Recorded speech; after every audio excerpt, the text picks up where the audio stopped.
Hello everyone, इस question में क्या है, if y equal to M X plus four is the tangent to the parabola. ये जो लाइन है, this is the tangent to this parabola and this parabola. दो parabola है, दोनों की टेंजेंट है, मतलब क्या है, कॉमन टेंजेंट। तो आपको b जो इन्वॉल्व है उसका वैल्यू बताना है। तो सबसे पहले एक बात बताओ, अगर मैं इस वाली लाइंस की टेंजेंस की बात करूंगा तो टेंजेंस की कंडीशंस क्या होती है, सोच के बताओ। इस वाली लाइन की कंडीशन होती है सी इक्वल टू, ये पैराबोला है, स्टैंडर्ड पैराबोला है, इससे a का वैल्यू कितना आ जाएगा, 1। तो सी इक्वल टू क्या होता है, a अपॉन एम होता है। तो सी का वैल्यू क्या है, ये लाइन से मिलेगी। तो Y equal to M X plus C होता है, तो कंपेयर करो, एम का वैल्यू तो एम है और सी का वैल्यू 4 है। तो ए का वैल्यू 1 और तो एम का वैल्यू, तो एम का वैल्यू आपको मिल जाएगा 1/4। एम निकल आया, ठीक है। अब ये वाली लाइन इसकी भी टेंजेंट है, राइट। तो y इक्वल टू एम का वैल्यू कितना है, 1/4 एक्स प्लस की 4। दिस इज टेंजेंट, है ना, ये लाइन आ गई इसमें, है ना। ये टेंजेंस टू आपके पास X square equal to 2by इसकी है।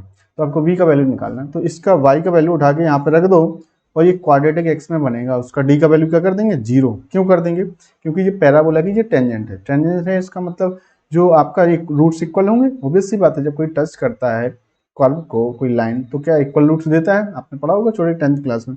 तो y का वैल्यू इसमें रख देते हैं, तो कितना आ जाएगा, x square equal to 2b, तो y की जगह पे क्या आएगा, x/4 प्लस की 4। मल्टीप्लाई करो इसको तो कितना आ जाएगा, आपके पास 2 से 2 कट जाएगा जी, तो आ जाएगा bx/2, राइट। और प्लस के कितना है 8b। इसको सॉल्व करो तो x square minus bx/2 minus के 8b equal to 0।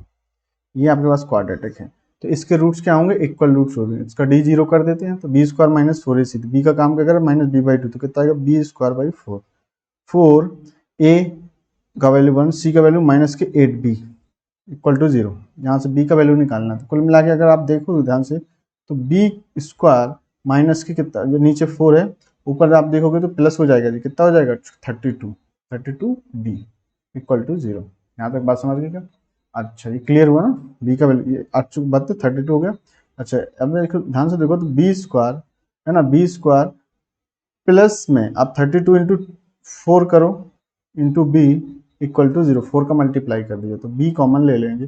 b plus 32 into आप 4 करो तो 8 आ जाएगा, 30 12 12 और आपका कितना आ जाएगा 28, राइट, इक्वल टू 0। तो b का वैल्यू एक तो 0 हो जाएगा और एक b का वैल्यू -128, राइट।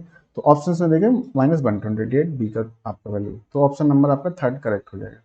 आई होप आप समझ गए होंगे, so thank you so much. B 0 क्यों नहीं होगा, बी 0 हो जाएगा तो ये आपका ये पैराबोला दिख रहा है, ये पैराबोला ही नहीं बनेगा, है ना। बात समझ गए क्या, इसलिए ये पॉसिबल नहीं है। तो ऑप्शन नंबर आपका third is the correct one. So thank you so much.